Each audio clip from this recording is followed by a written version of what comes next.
Hai teman-teman, selamat datang di perjalanan kesadaran diri bareng aku. Di seri ini, kita akan menyelami sesuatu yang enggak selalu kelihatan, tapi punya dampak besar dalam hidup kita, mindset. Bukan cuma soal positif atau negatif, tapi bagaimana cara pikir kita membentuk realita. Jadi siap-siap untuk refleksi, pertanyaan mendalam, dan mungkin pencerahan kecil yang bisa mengubah arah hidupmu. Pintu pertama, apa itu mindset? Di sebuah desa kecil yang sunyi, seorang anak muda bertanya pada gurunya, apa yang membuat hidup ini terasa berat? Gurunya hanya tersenyum dan berkata, pikiranmu. Anak muda itu terdiam. Dia pikir jawabannya akan panjang dan rumit. Tapi justru satu kata itu yang membuat pikirannya bergetar. Mindset adalah pola pikir.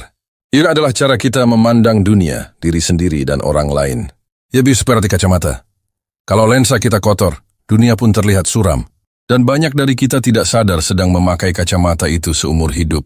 Mindset bukan cuma soal positif atau negatif. Lebih dalam dari itu, ia adalah sistem kepercayaan, suara-suara dalam kepala, dan cerita yang kita warisi dari lingkungan, keluarga, bahkan trauma. Setiap keputusan yang kita ambil, setiap respons terhadap suatu kejadian, sangat dipengaruhi oleh pola pikir ini.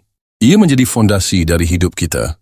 Bila mindset kita dibangun di atas rasa takut, rasa tidak cukup, atau luka lama, maka dunia akan tampak seperti tempat yang penuh ancaman dan kekurangan. Sebaliknya, jika kita mulai menyadari bahwa kita punya kuasa untuk membentuk ulang pola pikir itu, kita akan menyadari betapa banyak kemungkinan yang sebenarnya tersedia.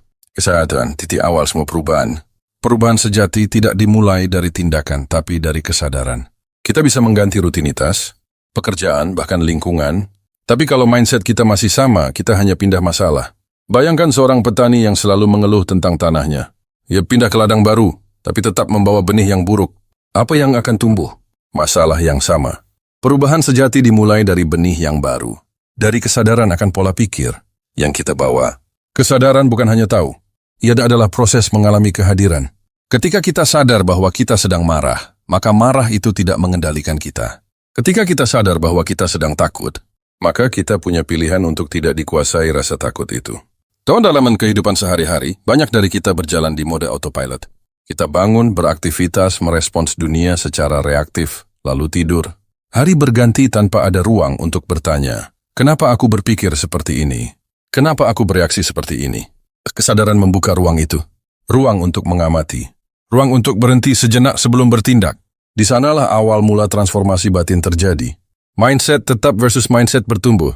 Carol Dweck, seorang psikolog dari Stanford, memperkenalkan dua jenis mindset. Fixed mindset, mindset tetap, dan growth. Mindset bertumbuh. Orang dengan fixed mindset percaya bahwa kemampuan adalah bawaan dan tidak bisa diubah. Mereka takut gagal karena menganggap kegagalan sebagai bukti bahwa mereka tidak cukup baik. Mereka menghindari tantangan, mudah menyerah, dan merasa terancam oleh keberhasilan orang lain.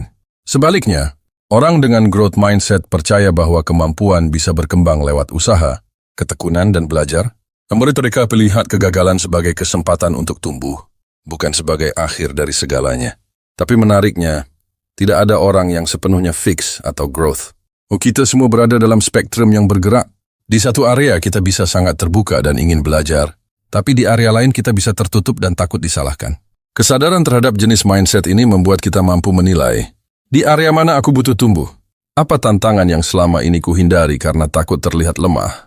Dengan mengadopsi growth mindset, kita memberikan izin pada diri untuk menjadi murid seumur hidup. Pola pikir tak sadar, musuh dalam diam. Kita seringkali tidak menyadari betapa kuatnya pengaruh pikiran bawah sadar terhadap keputusan kita. Seperti gunung es yang tampak di permukaan hanya sebagian kecil dari keseluruhan.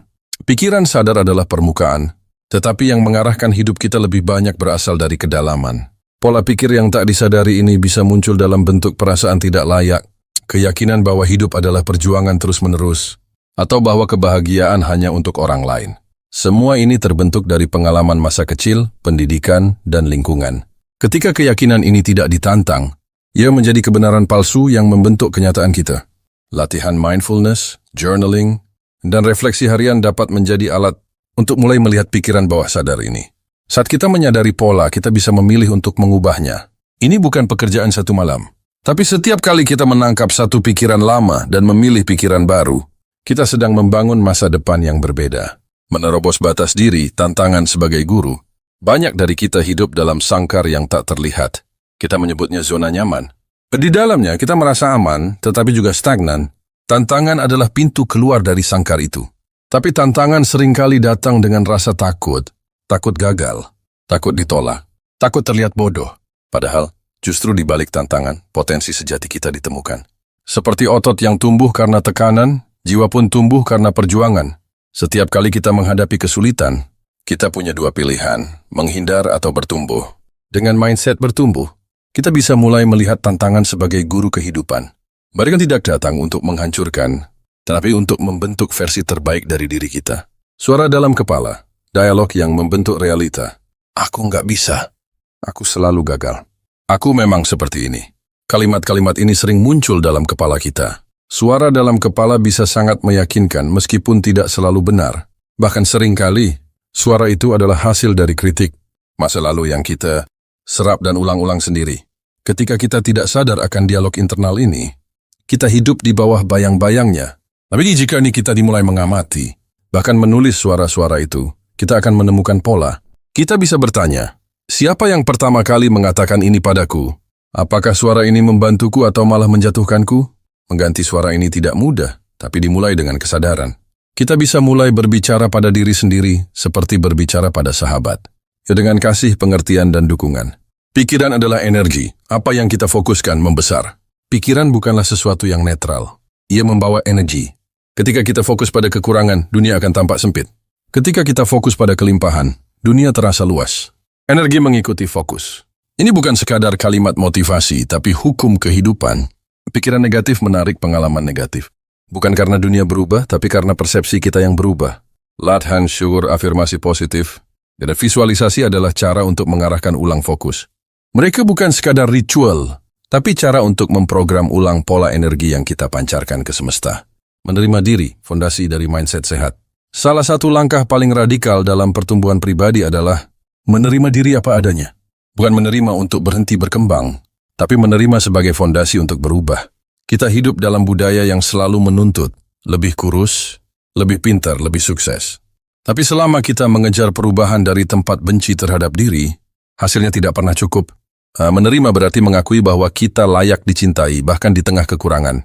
Dari tempat cinta itu, perubahan bisa tumbuh dengan lembut dan berkelanjutan. Lingkungan dan pengaruhnya terhadap mindset. Mindset bukan hanya dibentuk dari dalam, tapi juga dari luar. Orang-orang di sekitar kita, media yang kita konsumsi, komunitas tempat kita bernaung, semuanya menyumbangkan suara ke dalam kepala kita. Jika kita dikelilingi oleh orang-orang yang pesimis, yang suka mengeluh, atau yang tidak pernah percaya pada kemungkinan, mindset kita pun ikut tertular. Sebaliknya, jika kita berada di lingkungan yang suportif, terbuka, dan penuh inspirasi, maka pikiran kita juga akan ikut tumbuh. Penting untuk menyaring pengaruh luar, bukan berarti menjauhi semua orang, tapi menjadi sadar akan apa yang kita izinkan masuk ke dalam dunia batin kita. Keberanian mengubah narasi hidup. Setiap orang hidup dengan narasi, cerita tentang siapa kita, dari mana kita berasal, dan kemana kita pergi. Masalahnya, banyak narasi itu tidak ditulis oleh kita. Mereka diwariskan atau dibentuk oleh luka. Aku anak gagal. Keluargaku memang selalu miskin. Aku orang yang tidak pernah bisa bahagia. Narasi ini seperti naskah yang diam-diam kita mainkan. Tapi seperti penulis naskah, kita punya kuasa untuk menulis ulang cerita.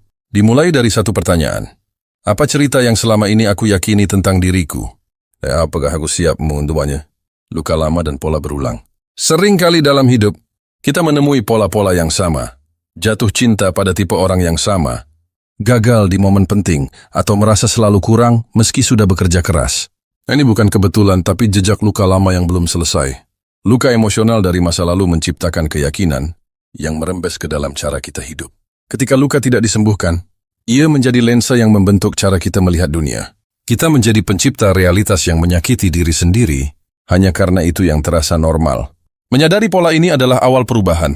Setiap rasa sakit, jika dihadapi dengan sadar, bisa menjadi pintu penyembuhan. Tidak mudah, tapi saat kita berani memeluk luka, kita membuka ruang untuk melepaskan dan membentuk pola hidup yang baru. Hidup bukan tentang kontrol, tapi kepercayaan.